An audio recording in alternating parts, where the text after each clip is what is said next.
Trust is a blade. I offer it carefully, weighing its edge, feeling its weight in my hand. One wrong move, one misstep, and it turns, silently, without hesitation. Some think loyalty is a given, a word easily spoken. They are wrong. I watch. I measure. Every glance, every hesitation, every smile hides a choice, a secret. I decide who holds the blade and who feels it. The room is quiet. The air is thick. I speak little, but my presence is a warning. Trust me once, and it binds you. Betray me, and you'll feel the cold precision of its turn. Every decision carries weight. Most men act as if the world bends to their will, as if consequences are optional. They are wrong. Every choice I make is measured, calculated, deliberate. I do not rush. I do not stumble. The weight of a decision is not in the action itself, it is in the reaction it triggers. Every trust I give, every word I speak, every move I make is a potential blade, cutting through alliances, illusions, and overconfidence. I have learned to watch, to listen, to observe what others do not see. A hesitation, a glance away, a too eager smile. These small signals are often louder than any promise. And from them, I draw my conclusions. Loyalty is rare. Betrayal is inevitable. Understanding which is which, before it matters, is the difference between control and chaos. I remember those who have miscalculated, allies, friends even, who assumed the world was a playground for their whims. They thought they could bend me, manipulate me, or outrun the consequences of their choices. They were wrong.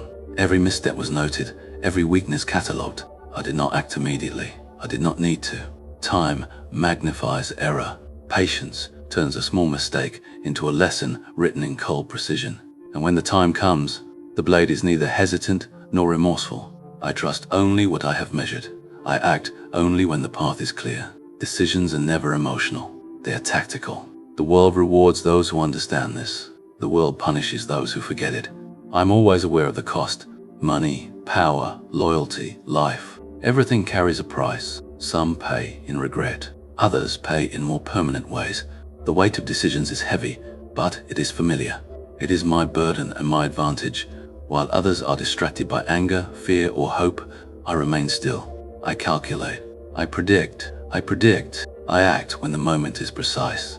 And when I do, the outcome is inevitable. I am not cruel. I am not rash. I am deliberate. Every choice I make, every trust I grant, every consequence I deliver is a message. I see more than you think, and I act when it matters most. A man can survive 1,000 mistakes if he learns from them, but he cannot survive the ones I have already marked. That is the weight of my decisions. That is the measure of the blade I wield. And that is why the world moves differently around me. I do not speak more than necessary. Words are heavy. Words can betray you before your actions do. Silence, real, deliberate silence, is a weapon. It tells more than any shout, any argument, any promise. Those around me fill it with their own mistakes, their own fears, their own truths. They underestimate the weight of quiet. That is where I hold power. When a room is silent, I am never passive. I watch. I study.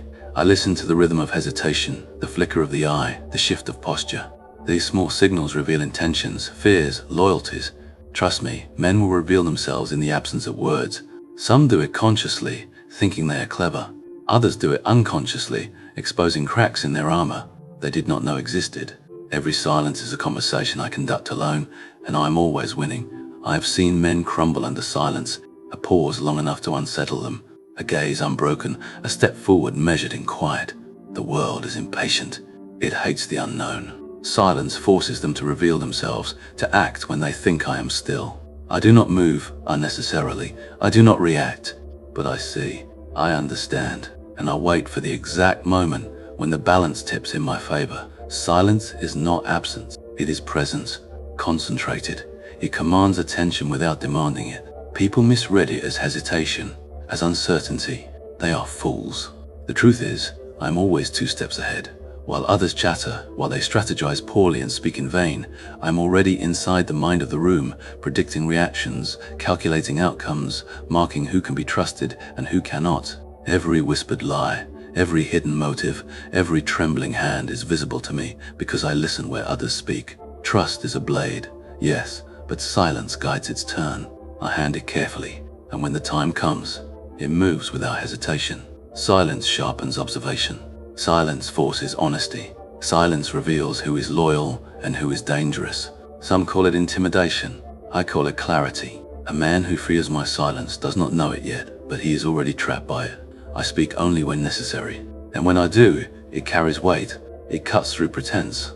It marks decisions. It delivers consequences. Silence has built my empire. Silence has protected me. Silence has allowed me to see what others cannot.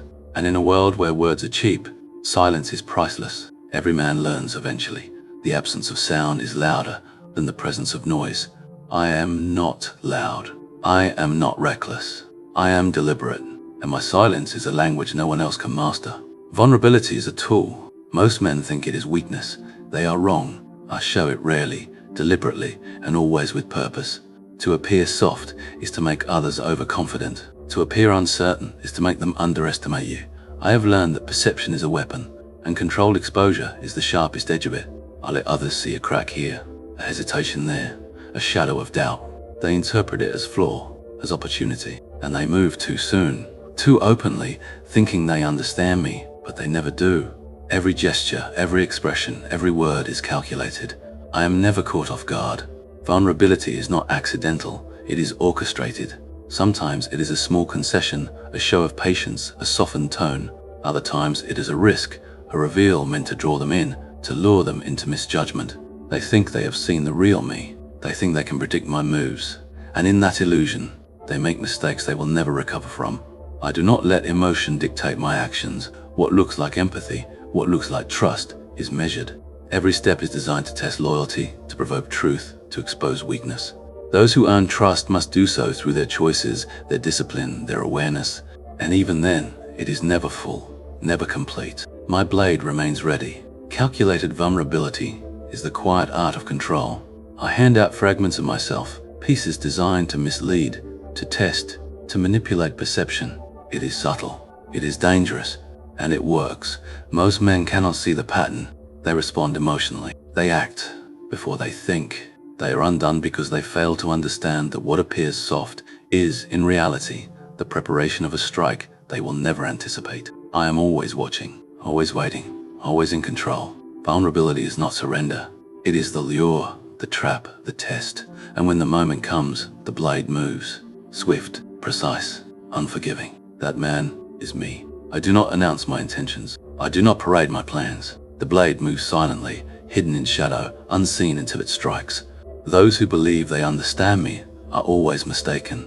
They think I act openly, that I reveal my strategy in words or gestures. They are fooled. The knife I wield is never visible until it is too late. I have watched men trust too easily. They rely on appearances, on promises, on empty words. They forget that loyalty is earned in silence, tested by patience, measured by observation. And when they falter, when they slip even slightly, the shadow becomes their world. I do not seek drama. I do not shout. I let consequence arrive quietly, and it is always precise. There is an art to moving unseen. The knife in the shadow is not just violence, it is timing, calculation, understanding of human nature. I know the fears that drive them. I know the pride that blinds them. I know the moments when hesitation can be fatal. Every strike is deliberate. Every act is measured. There is no room for error, no space for regret. Some believe they have survived me because they have seen only part of the picture. They do not realize that I have been waiting, observing, cataloging. Every misstep, every doubt, every small betrayal. The shadow holds patience. It holds judgment. It waits for the exact moment when the world is unprepared, when trust has been misplaced, when pride has turned to arrogance. Then the knife moves, silent, inevitable, complete. I have learned that showing my hand weakens the blade. Those who know what is coming can prepare. Those who believe themselves clever may attempt to evade, but no plan survives when it is too late. Timing is everything. Precision is absolute. The consequences are never hurried. They arrive as a certainty, a quiet reckoning that leaves no question of who controls the board. Trust is a blade I hand carefully. Betrayal is a wound I deliver without hesitation. I am not cruel for pleasure. I am precise for control. I do not linger. I do not boast. I do not announce what is coming. It arrives quietly, in shadow, as all true judgment must. And those who have miscalculated, those who have underestimated the weight of observation, the patience of calculation, the sharpness of timing, they discover too late Their bodies confess what their words try to hide. A shift of the eyes, a twitch in the jaw, a breath taken too slowly. These things speak louder than any oath. I learned early that if you watch long enough, you'll hear the truth without needing a single word. Intentions reveal themselves in silence, and I've built my life on listening to the things most men ignore. Before a man betrays you, he hesitates. Before he lies, he swallows. Before he turns against you, he looks away just a second longer than he should. These are the cracks in a person's armor. Small, fleeting, but unmistakable to someone who knows what to look for. I see them all. I always have. I don't ask questions to hear answers. I ask to watch reactions. The way a man stands when his loyalty is tested. The way he breathes when his secrets are cornered. These things tell me everything. People think they can mask fear, hide guilt, pretend loyalty. They're wrong. Their bodies betray them. Their intentions bleed through. And I never miss the signs. Some believe they're unreadable, that they can deceive me with confidence and arrogance. These are the easiest to break. Pride blinds them. They overestimate their ability to control their expressions. They forget that I've stared into the eyes of men moments before they drew their last breath. I know exactly what truth looks like under pressure. I measure people by patterns. Consistency is honest. Inconsistency is dangerous. When a man who's always calm starts to sweat, I know something's coming. When someone who laughs easily suddenly holds back, I know their loyalty is shifting. Intentions always show up before betrayal does, and I act before the moment comes. That is why I stay ahead. Reading intentions isn't a talent. It's discipline, observation, patience. Most people rush. They react. They speak too soon. They trust too blindly. I don't.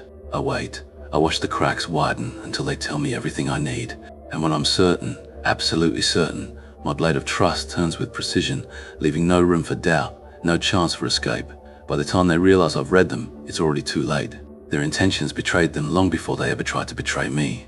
Not every betrayal is answered immediately. Some knives are more effective when they stay sheathed for a while. People expect retaliation to be loud, fast, emotional. That's why patience terrifies them. When I let the knife rest, it isn't mercy. It's strategy. It's the quiet.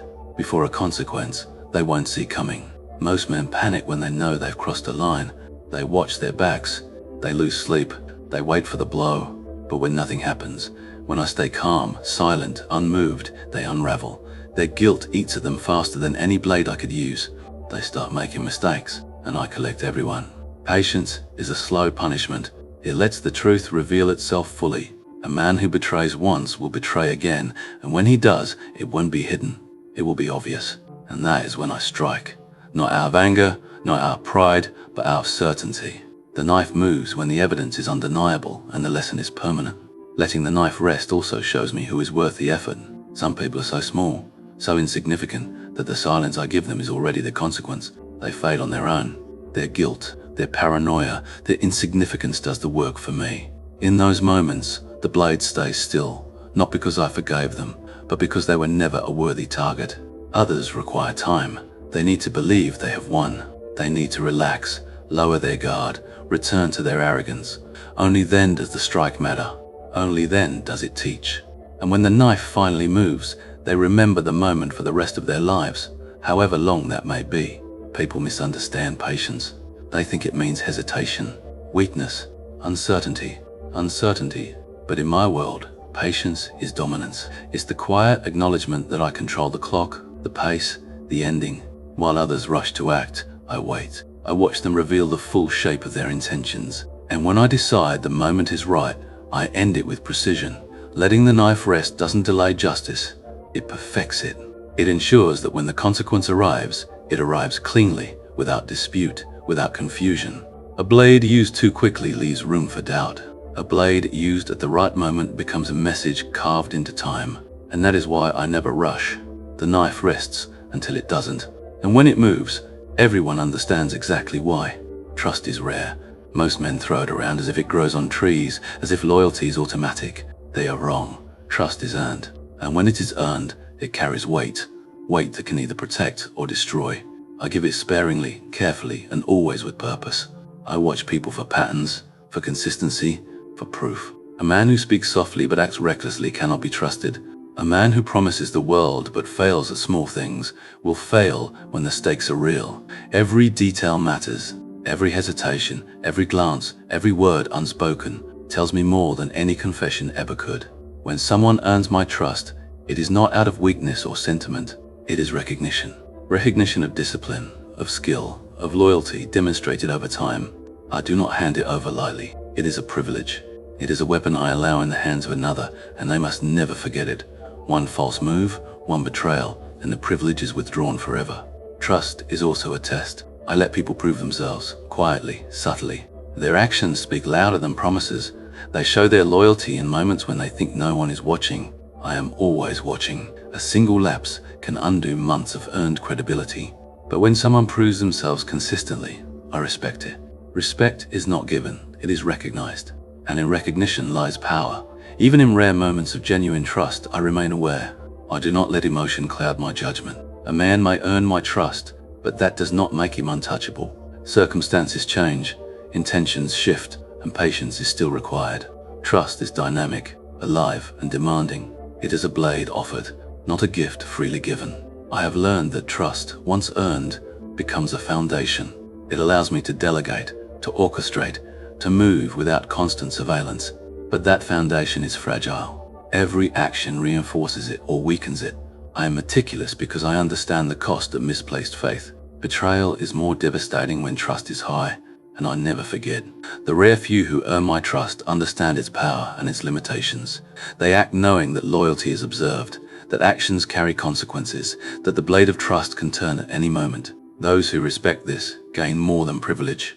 They gain clarity, protection, and my recognition. Those who fail learn too late that trust is a blade I wield with precision. Trust is never permanent. It is a measure. It is a test. And when it is earned, it is both shield and weapon. Mistakes are costly.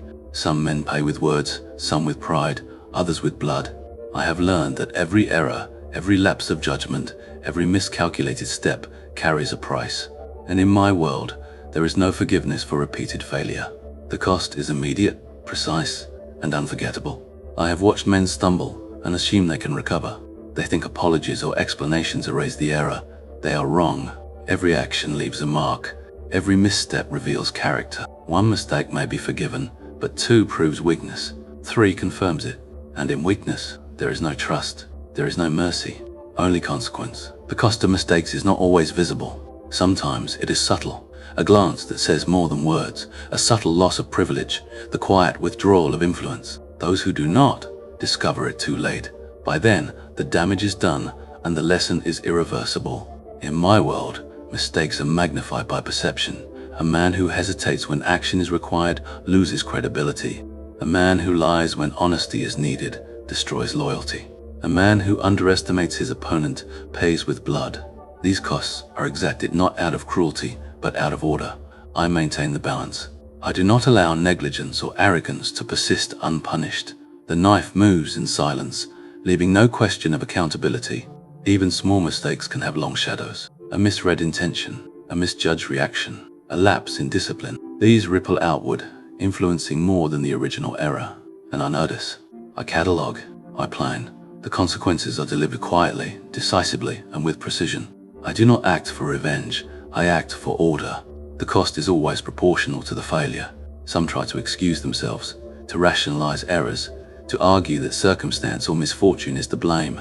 They do not survive long. I see truth in hesitation, in guilt, in pride. I know when a man is honest in his mistake and when he is merely hiding. The consequences differ, but they always come. They are inevitable. The cost of mistakes is a reminder nothing is free. Loyalty, trust, survival.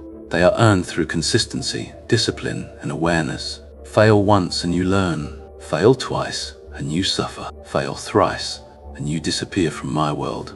Mistakes define men. And in the silence after a failure, when the blade of consequence has done its work, I watch the lesson settle. Precision, patience, observation, they are all that remain. Those who understand this survive. Those who do not, do not. The edge is everything. Control is not taken, it is maintained. Most men believe strength comes from force, from noise, from visible power. They are wrong. True dominance comes from vigilance, from consistency, from knowing when to act and when to wait. I maintain the edge in silence, in observation, in absolute control of both mind and body. Every day, every interaction, every choice is measured against the edge.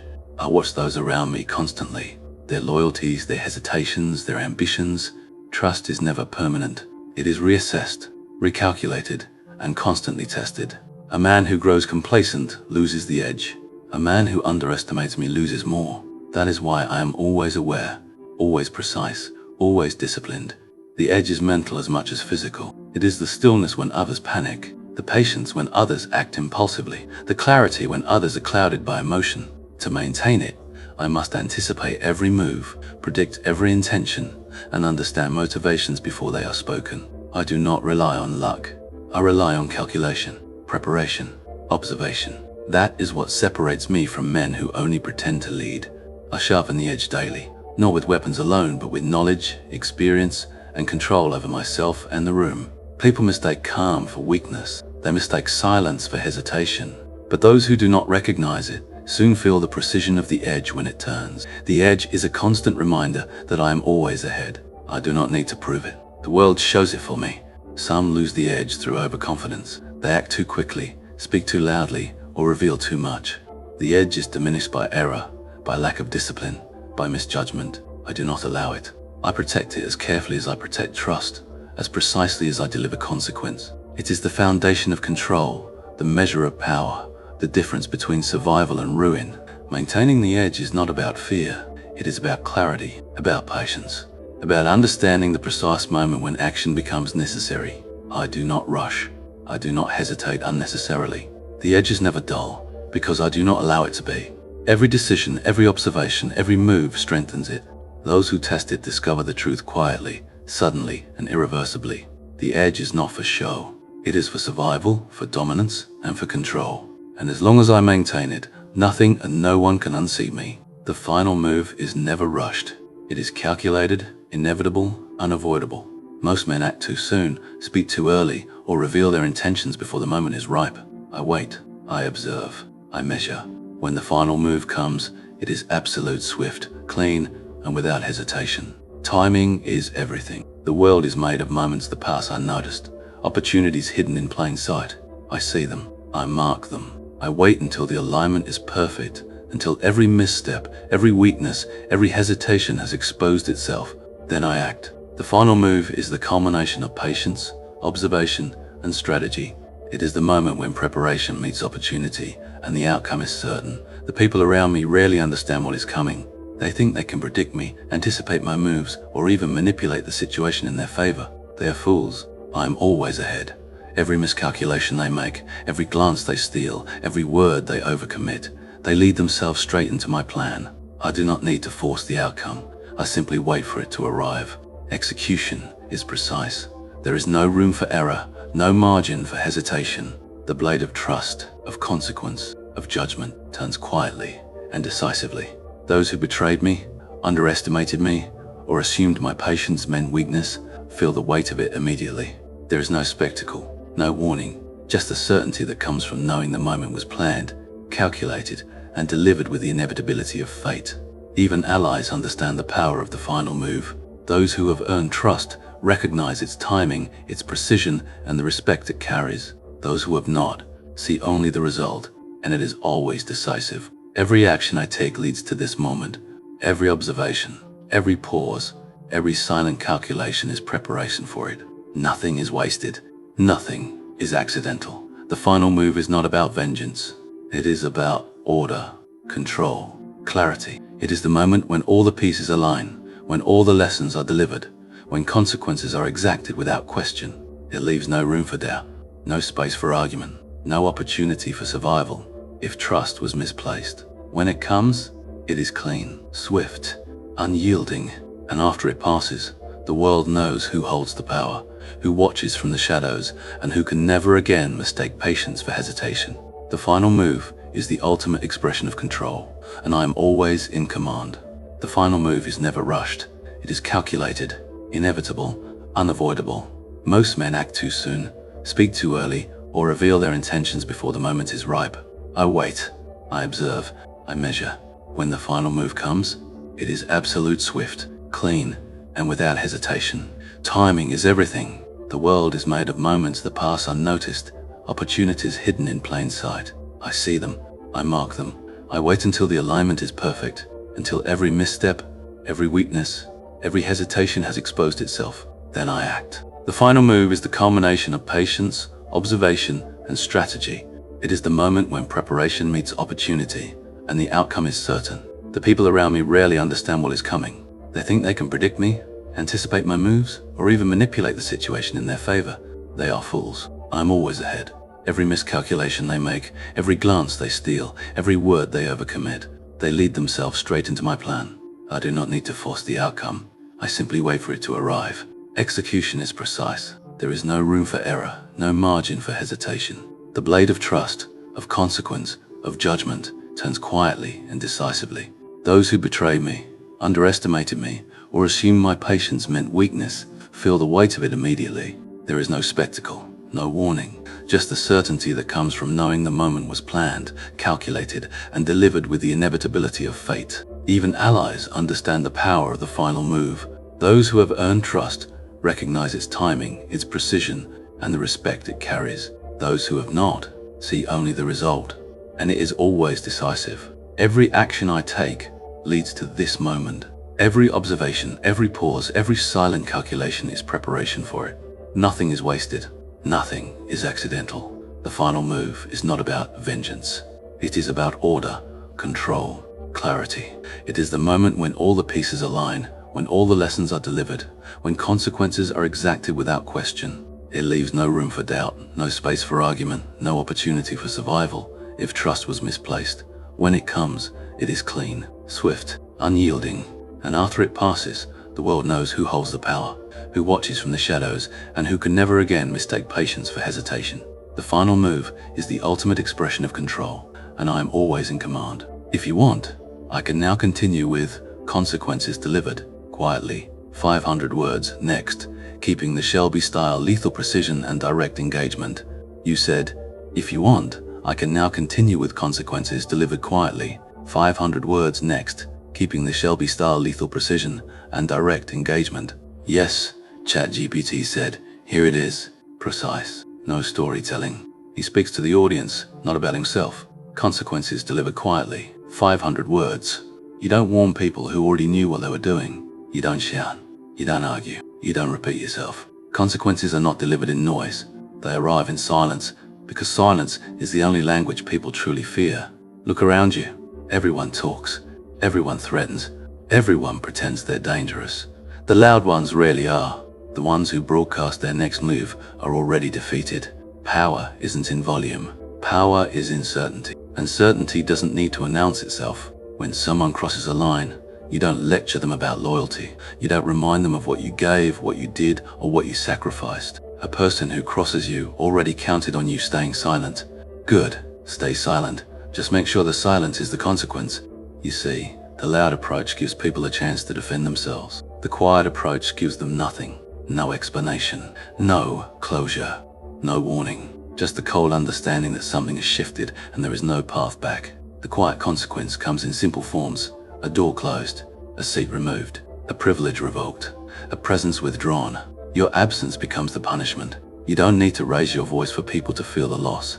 You don't need to threaten for them to realize what they destroyed. Let them sit with the silence. It will speak louder than anything you could have said. Understand this. People fear distance more than confrontation. They fear indifference more than anger. They fear being cut off more than being shouted at. Anger tells them you still care. Silence tells them you don't. And nothing destroys a person faster than realizing they no longer have access to the version of you they took for granted. Delivering consequences quietly means you take control of the narrative. They don't know what you're thinking. They don't know what you're planning. They don't know if they are safe. And uncertainty is the sharpest blade you can use. You don't need to raise a hand. You don't need to strike first. You just let the realization sink in. They gambled with your trust, and they lost more than they understood. People remember quiet consequences longer. They replay them in their mind. They invent explanations for them. They suffer for them. All you need to do is remove your presence and let them feel the void you leave behind.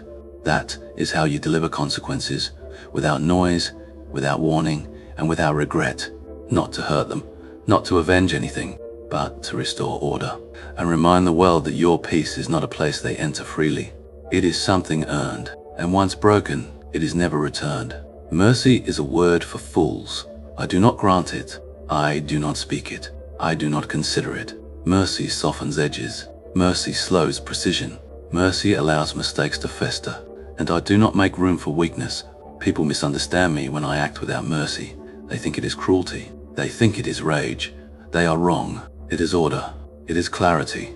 It is the recognition that actions have consequences and that the world does not pause for sentiment. I have seen mercy offered in the wrong hands. It was treated as a weakness. It was tested. It was abused. From that I learned, mercy is not a tool of control. It is a chance for chaos. A single lapse of discipline can undo everything, and I do not allow it. Those who betray, those who deceive, those who miscalculate, they do not survive because I am merciless. They survive or fail according to their choices. Every action has a reaction, and I ensure that it is precise. There is no exception. There is no negotiation. Mercy is a pause. I do not pause. I do not hesitate. I do not allow the world to interrupt the order I have established. Every decision I make is absolute. Every consequence I deliver is calculated. Every betrayal is met with certainty. There is no space for pity. There is no space for second chances. In my world, trust is earned and loyalty is proven. Failure is punished. Betrayal is fatal. To show mercy is to disrupt that order, and I will not disrupt what I control. Some men call me ruthless. I call it efficiency. I do not need to explain my actions. I do not need to justify my methods.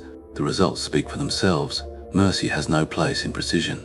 Mercy has no place in survival. Mercy has no place in power. I do not bend. I do not soften. I do not forgive. People think loss begins when something is taken from them. They're wrong.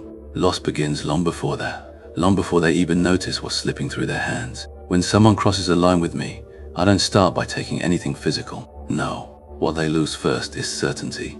Certainty of where they stand. Certainty of what I'm thinking. Certainty of whether they're still safe. The mind breaks faster than the body. You want to know how a downfall really begins? It starts with the silence, the absence, the shift in your eyes that they can't read anymore. I don't raise my voice. I don't threaten. I don't react. I let them feel the unfamiliar distance, and that distance becomes the first cut. They lose comfort next. The comfort of predictability. The comfort of knowing how I operate. The comfort of expecting mercy. When a man can no longer predict you, he begins to fear you. And when fear settles in, his own mind destroys him before I ever lift a hand. After comfort, they lose privilege. Not the big ones, the small ones. The ones that sting deeper because they are subtle. I stop replying. I stop appearing. I stop including. I stop including. A gate closes. A door that was always open is suddenly locked, and they don't know why. That uncertainty is the second cut. Then comes the loss of access. Not to my resources, to me. My silence becomes the mirror. He cannot escape. Every thought turns into a question. Every question turns into panic. And panic is the third cut. After that, what they lose is control. They stop influencing the situation. They stop dictating the pace. They stop being part of the decision. Now, they're just waiting. Waiting for a consequence they cannot measure. And waiting is its own kind of suffering. By the time I take anything real, status, position, opportunity, it's already over for them. Because what breaks them is not the final blow. It's all the pieces I removed quietly on the way there. They lose clarity, then comfort, then access, then control. And finally, they lose the illusion that they ever understood me. Understand this. A complete downfall doesn't start with what you take last. It starts with what you remove first. The pieces that make a person believe they're still standing, right before I take the ground from under their feet. Not when you walk away. Not when something is taken. Not even when consequences hit. They realize it was too late when the silence stops being a reaction and becomes a verdict. It's the moment their confidence drains. Not because of what you did, but because of what you didn't do. The absence of explanation. The absence of effort. Those are signals they should have feared from the beginning. People expect noise when they wrong you.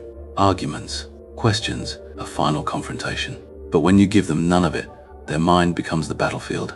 They replay everything, every conversation, every word, every moment they dismissed.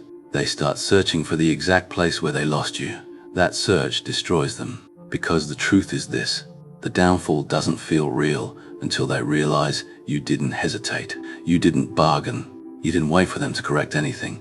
You simply removed your presence, your interest, your trust, and kept moving. That is when it hits them. Too late is not a moment you announce. It is something they feel. Deep, sharp, unavoidable.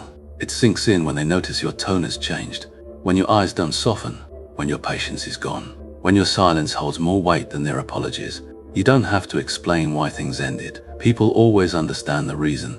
They just understand it after the damage is done. Too late becomes real when they realize you were already finished long before they noticed anything was wrong. You were already withdrawing, already observing, already deciding. They just chose not to see it. And when a person finally understands that you don't return, don't repeat, don't reopen doors, that's when regret arrives with full force. Regret is the punishment they earned on their own. You didn't impose it. You simply stopped shielding them from it. They realize too late when they feel the weight of what they lost. The access, the certainty, the version of you they thought would always be there, the stability they took for granted, and worst of all, the understanding that there is no path back. People who cross you learn the hardest truth in silence. You don't need revenge to break them. You just need to be done. And once you're done, they finally realize everything they should have protected, but only after it's gone. Trust is a blade I offer deliberately, and when betrayal appears, it turns without hesitation. I do not rush. I do not speak unnecessarily. I do not forgive weakness. Loyalty is respected. Betrayal is punished, and the world moves differently around those who understand it. Every silence, every observation, every calculated action shapes the outcome. Power is not taken. It is maintained through patience, precision, and unwavering control. I am always ahead. The blade never dulls, and those who misjudge me discover, too late, that control is mine and mercy is never in my vocabulary.